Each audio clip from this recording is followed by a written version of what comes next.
"I have been whipped," he wrote to his wife, "as the saying goes, but am sure I can recover all the lost capital occasioned by that disaster by only hanging a few minutes by the neck, and I feel quite determined to make the utmost possible out of my defeat. I love you, dear, but I can't wait to hang." John Brown was a troubled man. He was a morbid man. He was an Old Testament man. But he probably was not crazy, as so many people said at the time and people have said ever since. His altruism on behalf of black people was not utterly selfless, but he was an extraordinary example. He believed in an Old Testament kind of justice, an eye for an eye and a tooth for a tooth. He punished his children. He was a kind of orthodox 19th century Calvinist. He could be domineering, vain, obstinate, probably not a lot of fun to just have lunch with. He was born in 1800. He witnessed at the age of 12 the beating of a slave boy. There were remnants of slaves still traversing the North in the 18-teens. He had no less than 20 children by 2 wives. From 1820 to 1855, he engaged in approximately 20 different business ventures of one kind and another in 6 different northern states, virtually all of which ended in failure and poverty for his family, several of which ended in lawsuits and bankruptcies, one of which led to debtor's prison for a while. He and his family had lived a poverty-stricken, rolling stone existence.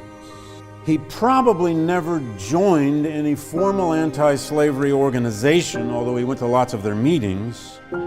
He never joined a political party. We're not even sure if he ever voted.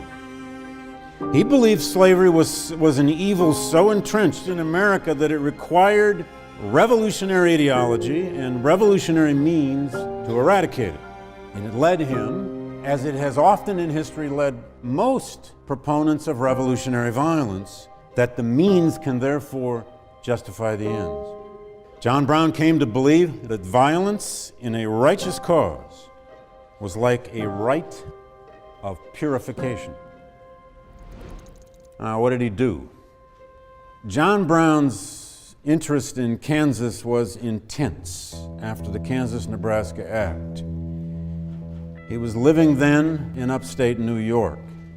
5 of Brown's sons went west to Kansas in late 1854 and early 1855. There's an extraordinary exchange of letters between a couple of those sons, especially Owen Brown and his father back in New York.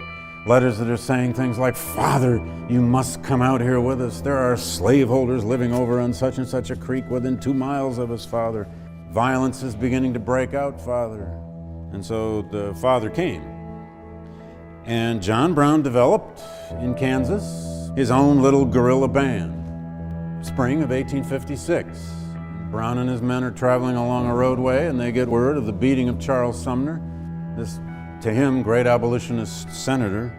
And Brown, it appears, went into a frenzy and vowed revenge. And a couple of days later, he and 3 of his sons went and did visitations at 3 houses along Pottawatomie Creek in eastern Kansas, known to be an area settled by slaveholders or pro-slavery people. And they dragged several men from their houses in front of their wives and hacked them to death, 5 men to be exact, hacked them to death with these huge broadswords and deposited their bodies on the front steps of their cabins. This was the Pottawatomie Creek Massacre. He spent the summer of 1856 in hiding. His fundraising campaign by 1857 fell by the way, in part because of the Panic of 1857. But he visited all over the North. He visited the parlors of many famous abolitionists to launch what became the Harpers Ferry conspiracy. Then in early 1858, he spent 1 full month living in the attic apartment of Frederick Douglass's home in Rochester, New York. In that attic of Frederick Douglass's house, John Brown wrote his so-called provisional constitution for the state of Virginia. When he took over Virginia, he was going to announce a new constitution. He, in fact, was going to be the governor. And then he called a convention in May 1858 in Canada, Chatham, Ontario, to which he invited abolitionists now, black and white. And it was to be a recruiting convention, to recruit the men who would become part of his abolitionist army. 46 so-called delegates went to this Chatham convention, 13 of them white, and the rest of them black. Most of the people attending it were fugitive slaves living in Canada who had escaped slavery in the United States, many of whom still had family back in the South. And then Brown went back out to Kansas that winter of '58. And in December of '58, with a band of about 13 men, he went across the Kansas border into Missouri, dead of winter. He attacked 3 farms, or I suppose you could call them small plantations in Missouri, where he seized 11 slaves, killed one of the owners, and then went back across the border into Kansas and hid out for a while in the dead of January. And then he engaged in an 82-day wintertime trek of over 1,000 miles with these 11 freed slaves from Kansas north into Nebraska, then into Iowa. And in Grinnell, where the railroad had reached as far as Grinnell, Iowa, they put them all in a boxcar, a special boxcar. And they rode by train all the way to Chicago, and then all the way to Detroit. And on the 12th of March, 1859, there was a remarkable scene on the Detroit River as John Brown ushered these 11 freed slaves from Missouri across the river into Canada. But at this point, there was a 12th. A baby had been born in the boxcar, and its mother had named him John Brown Daniels. Unless we think this guy was only a lunatic, this was the real thing. He'd freed some slaves, and he had carted them all across the northern states in the dead of winter to their freedom. To the extent he had a messianic image, a sense of himself as a Moses, he was this fascinating, romantic, somewhat bizarre old man with hair that was whitening. His so-called provisional army, that's what he called it, for his provisional constitution, for his provisional New Virginia, would ultimately be about 22 men. He rented a farm 5 miles north of Harpers Ferry in Maryland. He wanted Frederick Douglass to join him. He actually had met Harriet Tubman in Canada. He tried to convince Harriet Tubman to join him, but she was a little too smart for this. He desperately wanted Douglass to join him, and had he joined him, Douglass would have been dead in 1859. There were 5 black men, finally, who joined John Brown's raid. Osborne Perry Anderson, Dangerfield Newby, Shields Green, John Copeland, Lewis Leary.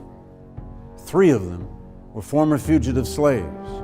Shields Green was a fugitive slave from Virginia. His wife was still in Virginia. Dangerfield Newby had a letter in his pocket from his wife in Virginia when he died at Harpers Ferry.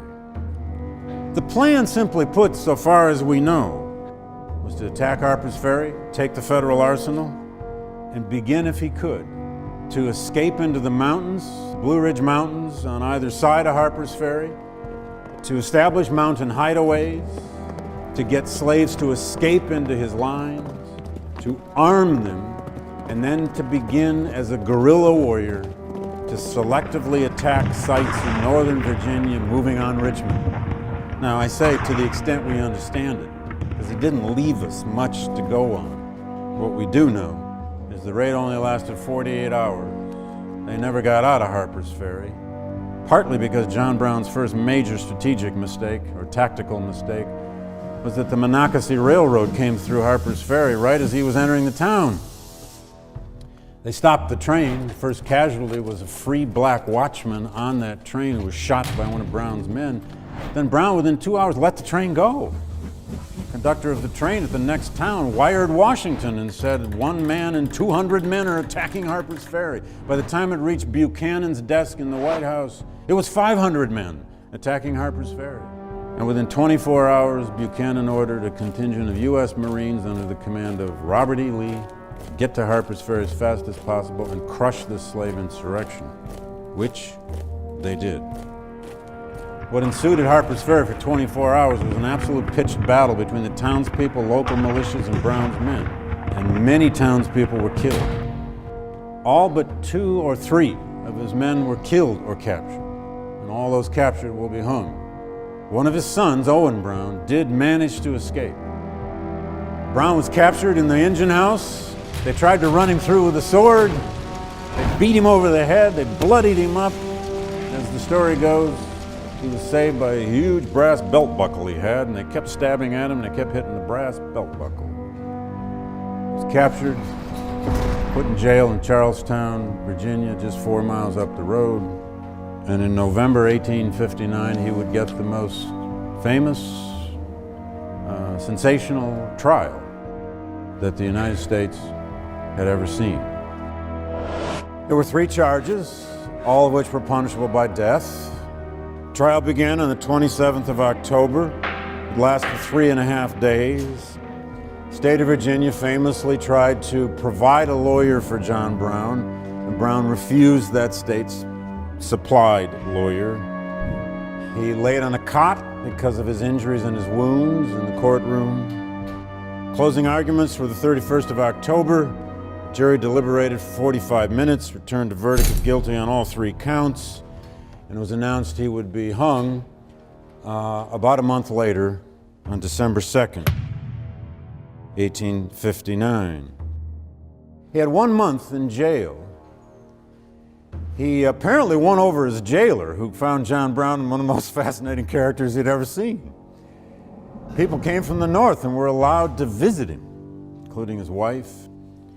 From jail, he wrote approximately 100 letters all over the country, to newspapers, to editors, to magazines, to members of his family, particularly to his wife. He was writing his own epitaph. He was creating his own romantic legend. He was arguing his own case. He, of course, had pled innocent. Now, he was executed, hung out in a field outside of Charlestown, Virginia, guarded by some 3,000 American troops. There were all kinds of fears of attempts to break him out and seize him by northern Yankee bands. His body was delivered to his wife. The most important thing about John Brown's raid and John Brown was the aftermath. It's what people made of him. In the North, white abolitionists who had served him and helped him and raised money for him and wrote letters with him fled the country. Frederick Douglass himself will flee the country. A federal marshal arrived in Rochester, New York, only about a day after Douglass left town. Intellectuals and poets began to try their hand at the meaning of John Brown as Christian hero, as martyr of a cause, as a man who would do that which the rest of them would not have done. Why he mattered then, and why he still matters in any discussion we have in American society about what constitutes terrorism. What constitutes revolutionary violence? When is a cause so just that the means justify the ends? When is violence in a moral cause justified? Is it ever justified? Go answer those questions in an ethics course. Go answer those questions in a politics course. Go answer those questions in a history course. And you have one of the hardest questions of all. Was John Brown a midnight terrorist or a revolutionary hero?